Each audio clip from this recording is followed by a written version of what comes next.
بسم الله الرحمن الرحيم الحمد لله رب العالمين وصلى الله على سيدنا محمد النبي الأمين وعلى آله وصحبه والتابعين وبعد أيها الملأ الكريم السلام عليكم ورحمة الله وبركاته. Nous parlerons aujourd'hui de religion. Nous parlerons de religion en tant que concept. Comment, me diriez-vous? La religion n'a jamais été un concept. Ça peut être tout au plus un mode de vie, si elle n'est pas confinée dans un système exclusivement cultuel.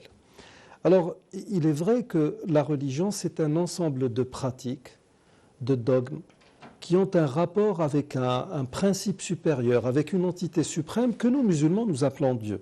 Ça, c'est clair. Sauf que quand on étudie l'islam, et surtout quand on l'étudie en cette aube du XXIe siècle, le mot religion n'est plus un élément simple, ça devient un élément complexe au point de devenir un concept. Je m'explique. Alors tout d'abord, quand nous parlons de religion, nous parlons de rapport entre l'être humain et une entité supérieure, et cette relation ne peut être que verticale. Elle va de bas en haut et de haut en bas. Certains sociologues parlent des religions verticales, comme les religions dites monothéistes, et parlent aussi de religions horizontales quand nous sommes dans un système de pensée qui est plutôt païen, archaïque même. Quelque chose qui a rapport avec des divinités fabriquées, forgées par les êtres humains, tout simplement. Là, nous sommes dans ce que nous appelons le système des religions monothéistes, c'est-à-dire des religions qui croient en un Dieu unique. Sauf que, là encore, il va falloir faire un distinguo entre l'islam, le christianisme et le judaïsme. Dans le judaïsme, nous savons que les Juifs et tous les prophètes des enfants d'Israël ont appelé au même monothéisme auquel a appelé Mohammed sallallahu alayhi wa sallam. Sauf que la religion juive telle qu'elle est conçue actuellement n'est pas une religion monothéiste au premier degré, din tawhidi. Ça n'est pas le cas. C'est une religion qui fait beaucoup plus dans la monolatrie, c'est-à-dire que nous avons le Dieu suprême, l'éternel, le Dieu d'Israël, qui est Yahvé, que nous appelons Allah. Mais il y a à côté de ça des rabbins qui ont un pouvoir illimité, et nous l'avons déjà normalement dit dans certaines de nos émissions, à telle enseigne que la bénédiction d'un rabbin, selon le Talmud, n'est pas une chose aisée. Même Dieu dans le ciel aimerait bien être béni par un rabbin. C'est du moins ce qui est dit dans le Talmud. Et puis à travers l'histoire, les Hébreux ont toujours été portés sur l'idolâtrie. Il y a eu l'histoire du veau d'or, qu'on va retrouver autant dans le Coran que dans le livre de l'Exode. Il y a eu, comme on le retrouve dans le livre des psaumes, des divinités qui ont été adorées en dehors de Dieu et auxquelles les Hébreux ont même fait des sacrifices humains, tels que Baal-Péor. Et il y a, jusqu'à l'heure actuelle, dans le domaine de la démonologie, c'est-à-dire ce qui a trait aux démons, il y a toute une structure, toute une théologie qui se bâtit autour de cela et qui accorde à ces entités une importance qui est supérieure à ce qui devrait leur être rendu, ou à ce qui leur est dû, en termes de connaissances, pas plus. Quand on va vers le christianisme, on est dans le monophysisme. Nous avons une trinité qui nous parle d'un Dieu unique dans lequel procèdent trois entités d'essence divine qui jouissent d'une certaine égalité. Ensuite, on vous parle du Dieu le Père, du Fils, du Saint-Esprit. Et même cette théologie de la Trinité, elle s'est forgée sur pratiquement une centaine d'années. C'est-à-dire que ça n'est pas uniquement au concile de Nicée que ça a été fait. Il a fallu encore attendre 2 ou 3 conciles pour incorporer le Saint-Esprit, etc. L'islam n'est pas du tout dans cette configuration. Nous avons un Dieu unique et sur le plan dogmatique, nous avons cette unicité qui se manifeste à son égard par une reconnaissance de cet être suprême en tant que créateur, de sa reconnaissance en tant que seule une entité à laquelle nous sommes censés vouer un culte, et puis de le reconnaître selon selon la manière dont il s'est présenté à toute l'humanité à travers la dernière révélation, qui est le Coran, le livre qui a clôturé toutes les révélations qui l'ont précédé. On parle de ce que nous connaissons, ce sont les feuillets d'Abraham, le psautier de David, la Torah de Moïse, l'évangile de Jésus. Et la tradition islamique nous parle aussi des feuillets de Seth, qui est l'un des fils directs d'Adam, alayhimus salam. Donc l'islam, en gros, dans notre conception, c'est cela. C'est vouer un culte qu'on peut mettre sous le titre d'unicité de Dieu, tawhid, voué à un Dieu unique, à qui rien ne peut ressembler, qui n'a pas d'égal, qui n'a rien qui pourrait se comparer à lui, tout simplement. Et puis, cette religion, elle a une appellation. Inna ad-dina 'inda Allahi al-Islam. La religion auprès de Dieu est l'islam. Il est dit aussi وَمَنْ يَبْتَغِي غَيْرَ الْإِسْلَامِ دِينًا فَلَنْ يُقْبَلَ مِنْهُ. Quiconque opte ou choisit autre religion que cet islam justement dont il est question, rien ne lui sera agréé. Et il fera partie dans l'au-delà des perdants. Donc la religion s'appelle l'islam. Et ça, là encore, c'est un point sur lequel nous avons déjà disserté. C'est quoi l'islam ? L'islam signifie, selon tous les exégètes, et ça fait figure de consensus chez les théologiens musulmans, c'est la soumission absolue à Dieu.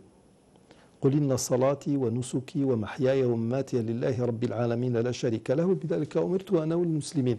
Dit donc ma prière, ma dévotion, mes actes cultuels, ma vie et ma mort appartiennent à Dieu, et c'est ainsi que se manifeste sur le plan pratique ce monothéisme ou cet islam.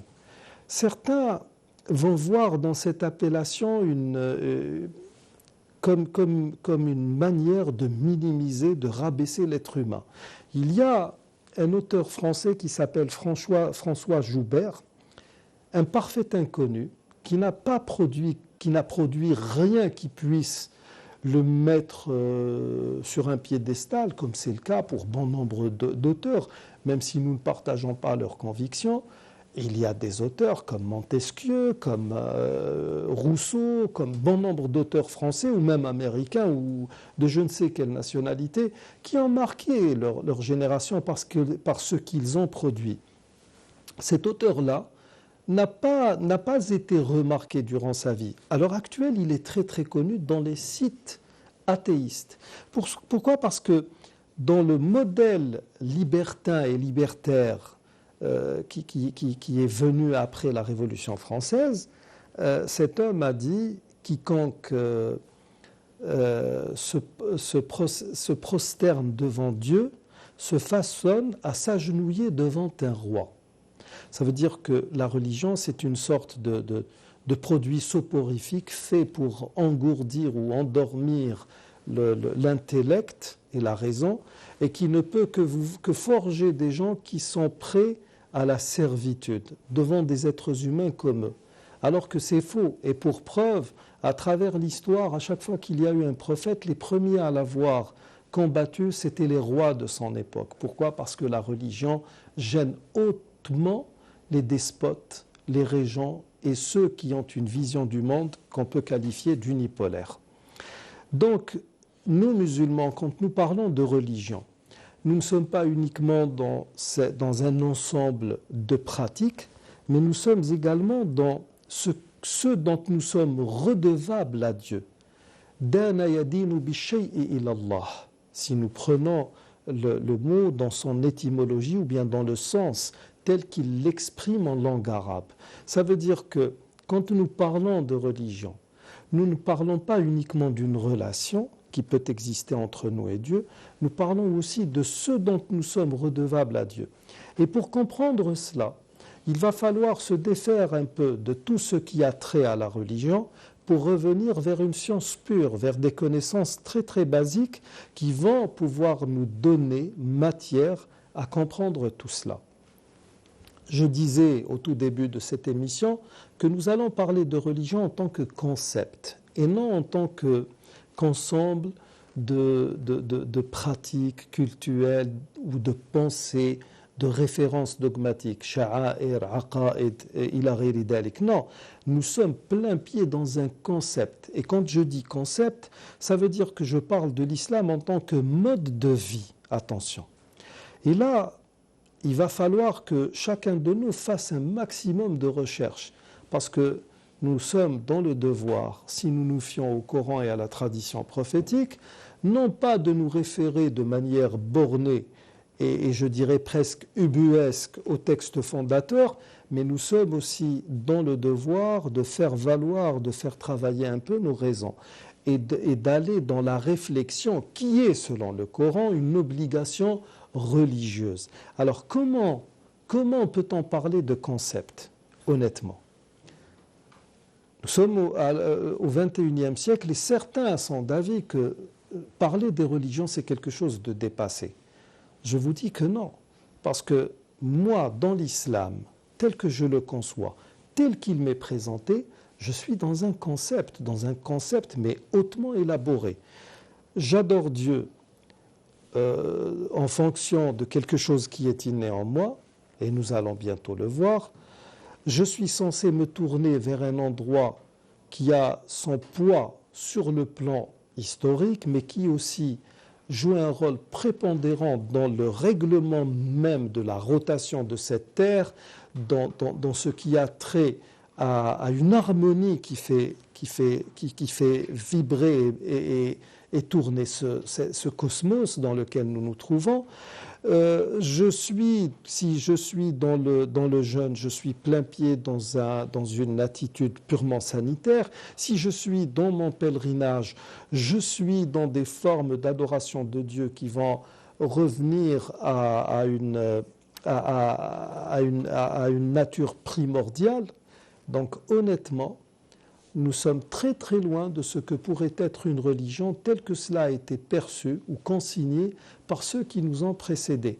Et nous, musulmans du XXIe siècle, nous sommes dans le devoir de faire ce travail. C'est ce que nous verrons lors de notre prochain rendez-vous. D'ici là, je vous dis astawdi'ukumullah alladhi la tadi'u wada'i'ah. Wassalamu alaykum wa rahmatullahi wa barakatuh.